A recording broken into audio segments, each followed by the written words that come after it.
Robert, was hast denn du schon wieder für eine geschissene Idee? Ich habe nur gute Ideen. Wen hast denn du da schon wieder zu uns eingeladen? Das ist schon wieder eine ganze Truppe hier. Da wird schon wieder gearbeitet. Also Leute, erstmal herzlich willkommen zu einem neuen Video. Und der liebe Robert hat nämlich eine ganz clevere Idee gehabt. Denn der ist nämlich auf die Idee gekommen, dass er gemeint hat, der SVJ würde noch ein bisschen zu wenig Flammen machen. Genau, Kann man das so sagen? langweilig. Ich würde mal sagen, wir blenden einmal kurz den Clip ein.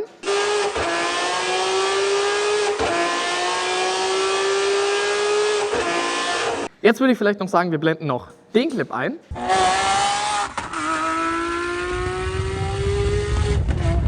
Und jetzt, Leute, verstehe ich nicht, was daran nicht genügend Flammen sein sollen. Aber gut, wir sind jetzt nämlich hier und wir haben natürlich wieder die besten Jungs mit am Start.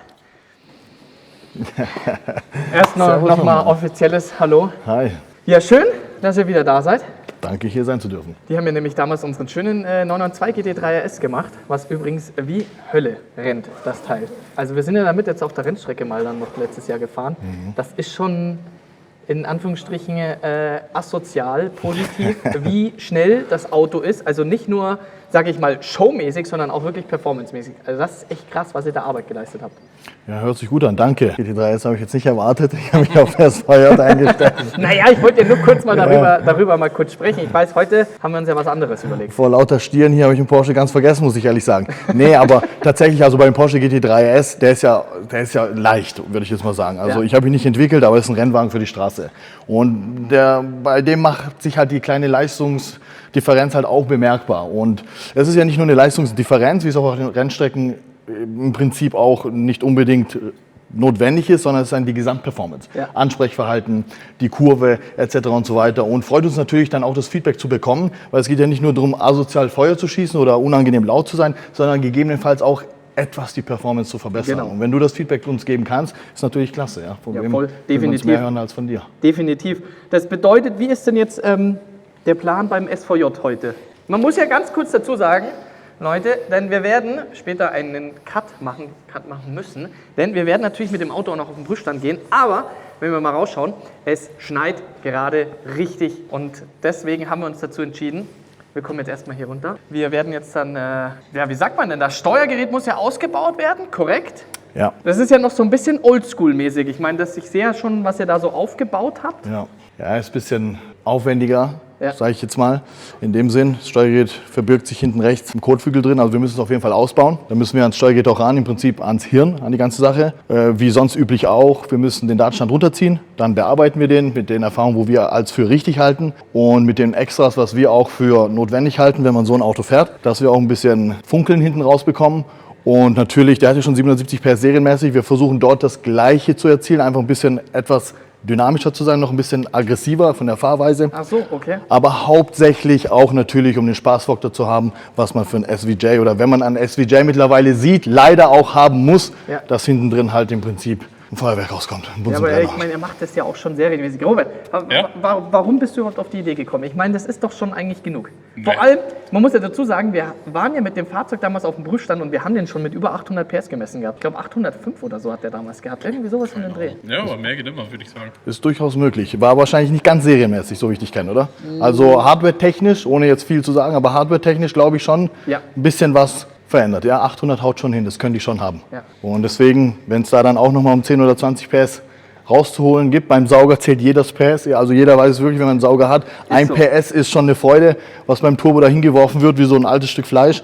Aber hauptsächlich eben, dass man im Rückspiegel im Prinzip von einem Zug geleuchtet oder warm geleuchtet wird, als würde man einen LKW hinten dran haben, dass die Straße oder die Seitenplanken sollen halt einfach leuchten. Robert, auf Das macht Spaß.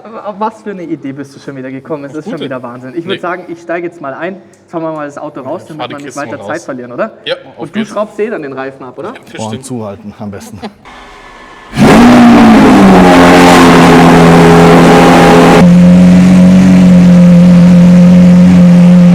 Also ich weiß ja nicht, was daran... Ich weiß ja nicht, was daran nicht genug sein soll, Robert.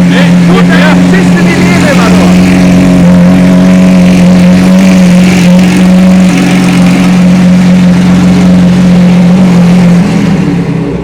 Haben wir den richtig schön aus dem Winterschlaf geweckt. So, okay, gut. Dann würde ich sagen, wir machen uns an die Arbeit, Robert, oder? Du, ich mach gar nichts. Ja? Ich auch nicht. Sehr gut. Wer Sind macht wir dann alle was? raus. Na, er hat das angeleiert, er macht das. So you're doing the job today? Yes. Perfect. So what's the plan? Oh, I'm doing the job today. That's what you said. I thought you said I'm doing the talking. Yeah, I talk frequently. Yeah, both. Yeah. Okay, so step one, we've got to take the wheel off. We've got to get the fender liner out. We're going to get the ECU out. Aventador, due to the fact that it's on a very unique ECU, you cannot talk to it through the OBD. So we're going to take it out. We're going to take it apart. We're going to communicate directly to the circuit board, and then we're going to be able to read it, write our map, flash it, plug it in the car, test it, and then you're going to have a lot of fun. Oh man. Yeah, I can't wait. Yeah. I'm actually a little bit scared to I mean, be honest. Look, I'm excited for you. You've had the GT3 now for how long? Like 1 year? Yeah, roughly. Safe to say it's your favorite car? Yeah, 100%. Love it. 100%. So, we're going to bring this one up to that level, right? Everything that you loved from that, we're going to have here. The Really? pops, the flames, all of the above. So you think this is going to be even more extreme than the GT3 RS? Extreme is the right word. Aventador is a very extreme experience. You know, obviously, single clutch, it kicks you on the Yes. shift. It's a very visceral thing. A lot of guys get the car twisted. You know, they say, oh, the gearbox is shit, whatever, blah, blah, blah, blah, blah. It's, if you understand it and you understand the experience that you're trying to extract from it, and you can hone what you're asking the car to do through the software for that, then you can magnify that. Right, you know, the Porsche is a very, it's like a scalpel, right? Yeah. It's a tool. It's a Yes. tool for driving, for, you know, finding the limit, for enjoying that perfect piece of road. This is very different, right? It's a big car. It feels big. There's no mistaking that, you know, it's heavy. But SVJ has the rear steer, it tucks itself in better, it has the best version of the transmission, it has the ALA, so it stalls the Correct. stuff. The car feels as athletic as an Aventador ever has, and then by doing the exhaust, by doing the tuning, by doing all of the above, you take, you know, what was kind of the fat from the manufacturer, strip that off, strip it so off. that now you've got an athlete. You know, now you've got something that you can play with and have as much fun in the way that you want to have fun with an Aventador. Man, now I really can't wait. Okay, let's get things started. Yeah.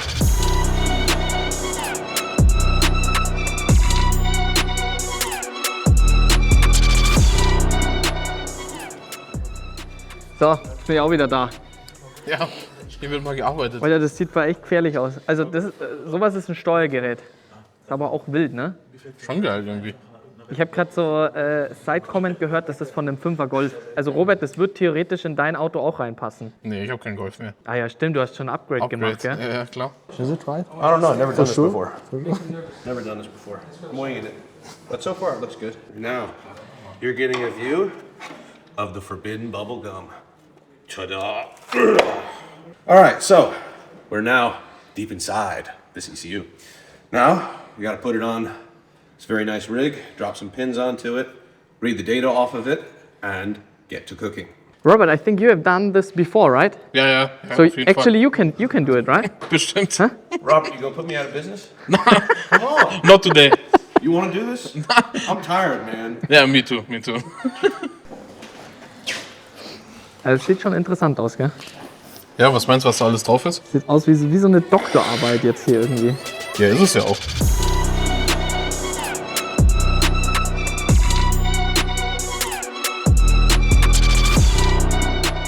What's up? We've flashed it. We're now gonna put the screws back in it, put it in the car, test fire it, make sure it starts, make sure that we don't suck, and then put it all back together.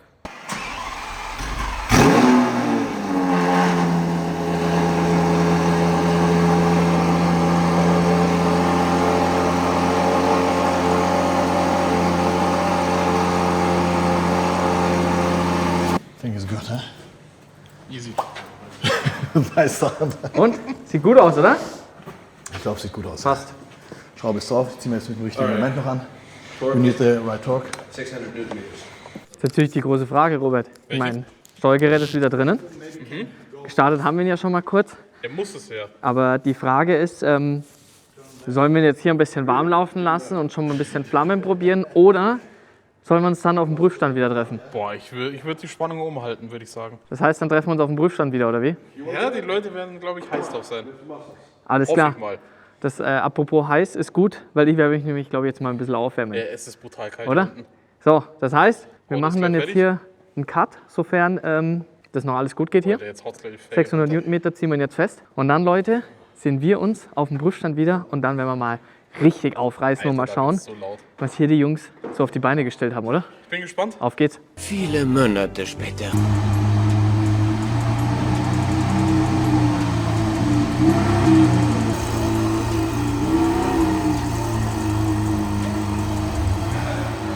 Der Mann der Stunde, der andere Mann der Stunde. Ja, ich habe hier Jetzt bist du Lautes da? gehört. Ja, irgendwas hat gerade den Boden zum Beben gebracht.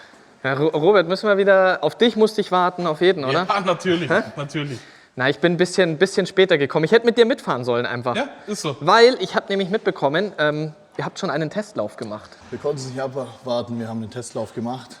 Dieses Mal wollten wir vorher mal wissen, ob wir uns wieder verstecken müssen oder nicht. Wir haben den Wagen laufen lassen und ich kann gar nicht woanders hinschauen, weil ich selber verblüfft bin, tatsächlich. Also die Leistung steht dran, aber 855 PS. Ich konnte selber erst gar nicht glauben, aber ich bin wirklich fasziniert. Das ist, also man muss ja ganz kurz sagen, Leute, wir sind ja jetzt halt, wie wir ja den Cut beim letzten Mal gemacht haben, wir sind jetzt auf dem Prüfstand angekommen. Bei JB Dinos sind wir wieder. Wir waren das letzte Mal 992 GT3S. Wir können ja einmal ganz kurz einen Clip einblenden.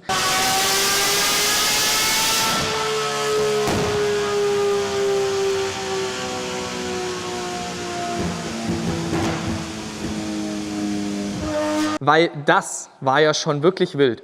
Und ich kann mich daran erinnern, Robert, wir hatten ja damals den SVJ auf dem Prüfstand. Das war schon verrückt, mit Total. 806 PS gemessen.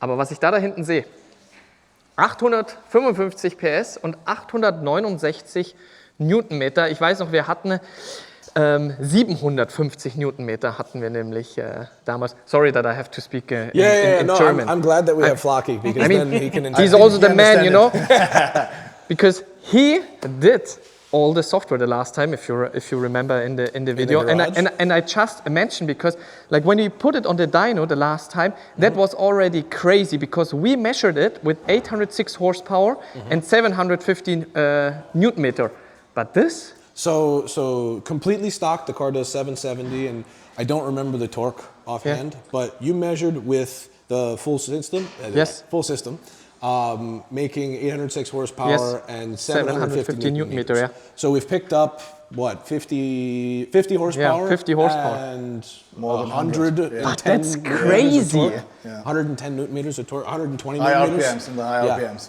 So for a naturally aspirated car, those are crazy gains. That's crazy. And fuel. So again, now we've got the E85 stage as well. You know, it's hard to get over here, but for us in the Yeah. US, those cars close to 900. Crazy. Yeah. That's Yeah, I think crazy. so.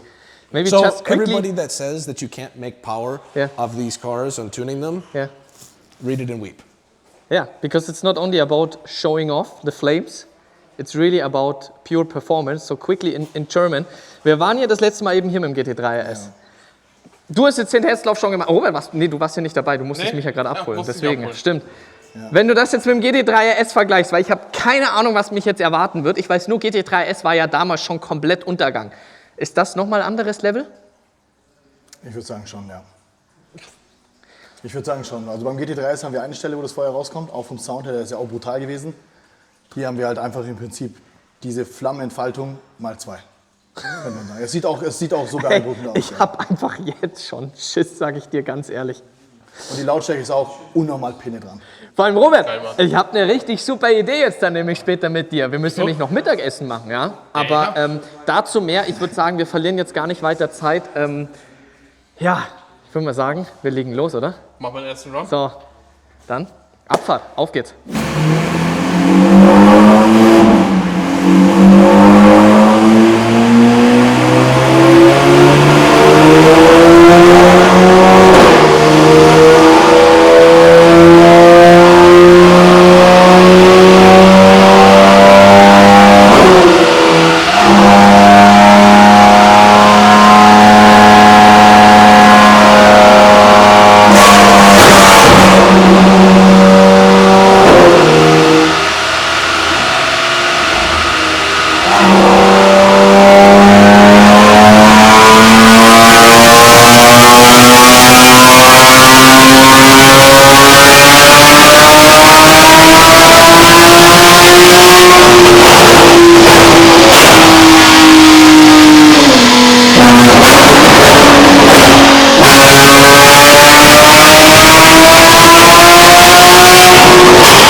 Was ist das? Man, you are crazy. Thank you. You like it? Junge, also das ist ja mal geisteskrank, ey. Das ist krass. Das ist krass. Was zum Teufel ist das? Robert, Ah? meine Ohren. Ey, Alter. aber mal ganz ehrlich, also Flammen, ultra krass. Aber die Leistung jetzt noch mit dazu, Brutal. brutal. Alter. Wisst ihr, wie heiß es hier drin wird? Er ist Alter. brutal warm, Mann. Heiß, wie wenn einer einen Benzinkanister angezündet hat. Barely. Junge, das ist, man, das ist crazy. Crazy. Honestly, ey, ich hätte nicht gedacht, dass das noch mal krasser gegenüber GT3 RS ist. Alter, das ist ja Vor abnormal. allem nochmal, mich flasht es halt so, es ist ja nicht nur diese Flammen, was ja unfassbar ist, sondern halt, wie gesagt, für mich halt diese Leistung. Ich meine, Leute, ihr müsst mal überlegen, aus einem V12 Saugermotor noch so viel Leistung rauszuholen. So 20, 30 PS ist schon solide. Wenn du 50, 60 PS rausholst, aber 855 PS und dann 870 Newtonmeter, geisteskrank, oder? Ey, ich kann gar nicht erwarten, wenn wir mit dem Auto mal bald ein bisschen fahren werden, Robert. Ey, ich hab so Bock. Wir müssen uns natürlich überlegen, One Life Rally dieses Jahr. Ja. SVJ wieder oder GT3S? Eins vorbei noch. Das müssen wir mal noch schauen. Aber weißt du was? Ha? Wir machen jetzt noch kurz Pause, weil wir müssen nämlich ein bisschen was vorbereiten, Robert. Ja, was denn? Ich habe nämlich was Schönes zum Mittagessen für uns dabei. Ja? Okay. Ich würde mal sagen, das richte ich mal her, weil das müssen wir nämlich ein bisschen aufwärmen. Und es ist auf jeden Fall, würde ich mal sagen, Frame approved. Okay. Und ich glaube, dein wir können Ernst. jetzt ein bisschen was grillen zum Mittagessen, oder? Okay, bin gespannt. Machen wir mal, oder? Ja, okay. Und dann gibt's gleich wieder Attacke, Leute. Alter, Robert! Ja. Was hast denn du da dabei, sag einmal, hä? Ein gutes Butter Chicken, Mann. Ja, Wahnsinn, oder? Hier, Ja, und wir haben hier keine Mikrowelle. denn, willst du dazu was sagen, Robert? Was das nämlich für ein Butter Chicken ist? Ey, das ist das Geile vom Prep bei mir, Mann. Genau, Leute. Du hast hier eine vollständige Mahlzeit, du hast geile Nährwerte. Überleg mal, du hast hier in dem ganzen Beutel 90 Gramm Protein. Genau, Leute, denn der Robert und ich, wir ernähren uns schon seit längerer Zeit, nämlich hier von Prep My Meal. Diese Ja, Mann. Produkte sind sowas von geil, denn auf der einen Seite sind sie super easy zu machen, preislich mega und auf der kannst du nichts anderen sagen. Seite halt natürlich die ganzen Nährstoffe, die darin enthalten sind und auf der anderen Seite, es schmeckt halt auch noch unfassbar geil, du hast oder? keine künstlichen Zusatzstoffe, du hast halt einfach geiles Essen für einen guten Preis. Wo du sagst, hey, du musst gar nicht mehr einkaufen gehen für das Geld. Hast keinen Stress abends, du haust dir das in entweder einen Topf oder in die Mikrowelle. Heute müssen wir es halt am SVJ machen. Oder eben jetzt auf dem SVJ, Robert, oder? Auf oder vorm? Alter. Also deswegen, Leute, wir werden jetzt mal hier richtig schön gleich, ja, schönes Butter Chicken machen. Gott, Mann. Und ich muss ganz ehrlich sagen, ich habe von Prep My Meal das Butter Chicken noch nie probiert. Ich schon. Ich habe es tatsächlich schon. Ich esse immer das letztes Jahr Thai Curry, das finde ich so geil. Thai Curry ist Oder geil. die Pasta Alfredo. Auch geil. Oder so. Und hier Pizza Tonno, die Chicken Proteinpizza. Fajita Bowl ist auch ja, geil. Mann, auch richtig geil. Aber Butter Chicken habe ich noch nie probiert. Das Das ist richtig gut, Mann. Probieren wir heute mal was Neues. Und ihr seht es, Leute. 90 Gramm Protein haben wir hier enthalten. Und ich meine, das ist ja jetzt in Anführungsstrichen, ist es schon, ja genau, Das das ist ist ein die Kilobeutel. eine Kilo Packung. Also, Und ich glaube, wenn mich nicht alles täuscht, wenn du 24 Stück gleich nimmst, dann kriegst du die Kilopackung für 12 €. genau. Und das sind 2 Portionen, also 2 500 Gramm Portionen für 6 € pro Portion. Wo Ja. kriegst du das sonst? Also, Deswegen, Leute, Link ist einmal unten in der Videobeschreibung. Komm, hau gleich alles rein. Schön das ganze Kilo. Ich habe ein bisschen Hunger, sag mal. Alter, du bist ja richtig vorbereitet, Robert, ja, sag mal. ich will ja nicht, dass das stinkt. Das soll ja essbar bleiben. Das sind immer noch Lebensmittel. So, Robert is now going to be our kitchen chef. right. He prepared some nice butter chicken today for us. Well, Chef Robert, let's get Yes, it cracking. exactly. Some nice butter chicken, and now we're gonna have to test out if the barbecue. SVJ is barbecue approved. Have you ever barbecued butter chicken before? No. We're gonna So find that's out. why. Let's. Alter, mit Handschuhen sogar. Ja, ja, of course. Yeah, Yeah. we're gonna make some nice butter chicken. No, Yeah, no. it's gonna be some nice butter chicken. Okay, I can't wait to taste it. I'm hungry. Okay? Ready, oder? Reiß mal auf.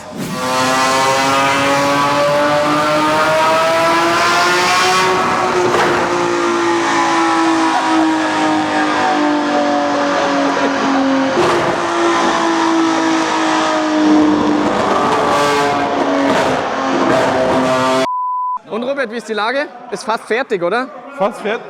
Das einzige Problem ist einfach, dass ich das nicht aushalte. Ich bin einfach... Ja, aber ich sehe, die Alufolie hat es auch schon durchgebrannt. Also ich würde mal sagen, SVJ ist auf jeden Fall Barbecue-approved. Ich wusste, dass es heiß ist, aber dass es so heiß ist. Wir machen das jetzt einmal ganz kurz warm, richtig, oder? Ja. Der Kollege von JB Dino hat uns hier sein Privathaus zur Verfügung gestellt, damit wir hier das Chicken warm machen können.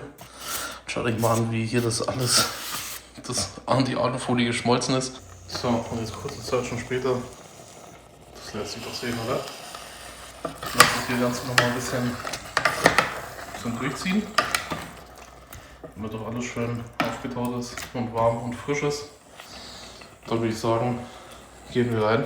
Aber weißt du was? Ja. Ich würde sagen, wir machen jetzt zum Abschluss. Ich will trotzdem jetzt noch mal einmal richtig schön Flammen machen, Nochmal in oder? der Zwischenzeit ein Barbecue. So zum Abschluss. Ja, Und gerne.